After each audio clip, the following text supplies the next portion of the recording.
Notre application Tracé laitier mobile fonctionne avec les appareils Android et Apple et est accessible via Google Play ou l'App Store.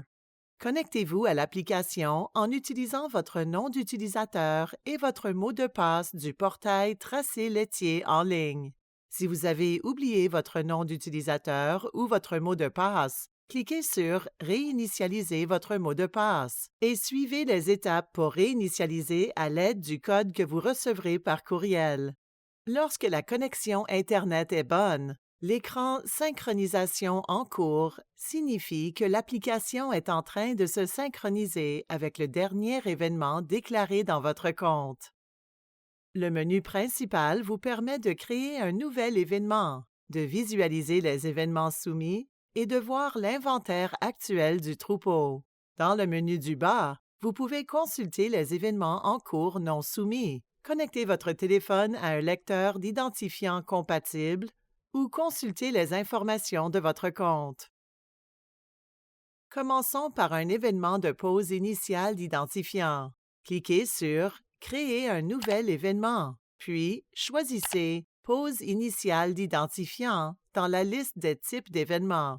La date de déclaration et le numéro de site seront déjà remplis. Cliquez sur « Continuer vers animaux », puis sur « Ajouter un animal ». Il y a 4 options pour déclarer les numéros d'identifiant. Vous pouvez les saisir manuellement, les choisir à partir de votre liste d'identifiants disponibles, les choisir dans votre lot d'identifiants importés avec votre lecteur ou générer une liste d'identifiants. Nous avons 2 naissances. Je vais donc choisir mes identifiants disponibles, sélectionner le bon jeu d'identifiants double et faire défiler la page vers le bas pour trouver l'identifiant à bouton blanc unique pour mon veau mâle. Puisque ces 2 animaux ont été identifiés le même jour, j'entre les valeurs communes. Ensuite, il faut entrer l'information propre à chaque animal en cliquant sur « Modifier » pour chacun d'eux. Ajoutez la date de naissance avec le calendrier, puis ajoutez le sexe et la race dans les champs facultatifs. Cliquez sur « Enregistrer » et répétez l'opération pour les autres animaux.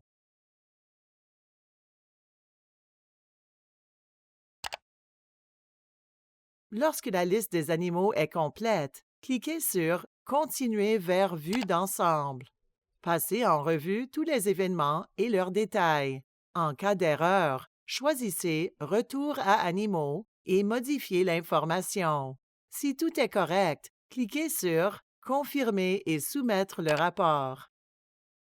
Les déclarations d'événements non soumises resteront affichées sur l'écran « Événements en cours » avec un cercle d'erreur rouge.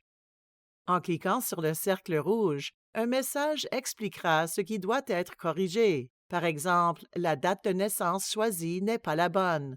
Cliquez sur « Modifier » puis sur « Continuer vers animaux ». Les autres événements de ce groupe qui ne comportent pas d'erreur apparaîtront avec une flèche verte et ne seront pas déclarés tant que l'ensemble du groupe n'aura pas été envoyé avec succès. Donc, cliquez sur « Modifier » à nouveau pour trouver le message d'erreur et faites la correction nécessaire. La date étant corrigée, cliquez sur « Enregistrer », Continuer vers vue d'ensemble, puis Confirmer et soumettre le rapport. Désormais, un message de réussite s'affiche et l'événement est supprimé de l'écran des événements en cours. Pour vérifier les derniers événements déclarés, faites une vérification rapide en consultant « Mes événements envoyés ». Déclarons maintenant un décès sur la ferme. Choisissez « Créer un nouvel événement », puis « Décès sur la ferme ». Votre numéro de site sera déjà indiqué. Ajoutez ensuite l'information facultative supplémentaire sur le décès. Cliquez ensuite sur « Continuer vers animaux », puis ajoutez un animal. Vous pouvez soit entrer le numéro à 15 chiffres, soit choisir l'animal dans l'inventaire de votre ferme. Entrez le bon numéro, 273, ici, puis cliquez sur « Oui ». Entrez la date du décès à l'aide du calendrier, puis cliquez sur « Enregistrer ». Cliquez ensuite sur « Continuer vers vue d'ensemble », puis, une fois l'information vérifiée, sur « Confirmer et soumettre le rapport ». Maintenant, faisons une entrée. Le site de destination est déjà affiché, mais il faut indiquer le site de provenance. Si le numéro de site est connu, il est possible de l'entrer manuellement ici. Si c'est un site qui a déjà été utilisé ou ajouté au carnet de sites sur le portail, cliquez sur la loupe, puis sur le site dans la liste.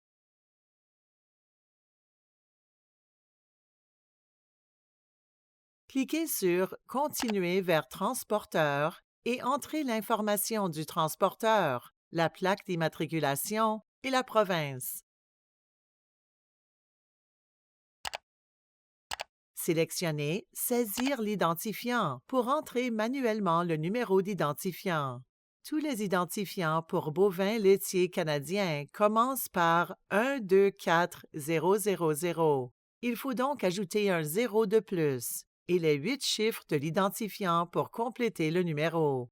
Entrez la date à l'aide du calendrier. Ajoutez l'information facultative, puis cliquez sur « Enregistrer ».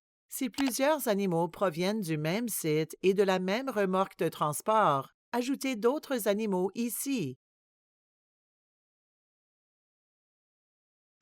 Ou cliquez sur « Continuer vers vue d'ensemble » pour soumettre la déclaration. Le message confirmant le succès de l'événement apparaîtra, ou bien l'écran des événements en cours s'affichera avec des erreurs, ce qui signifie qu'il y a des événements non envoyés qui doivent être complétés ou corrigés, puis soumis. Une astuce finale: créez des événements sans connexion Internet, puis soumettez-les lorsque l'accès Internet est rétabli.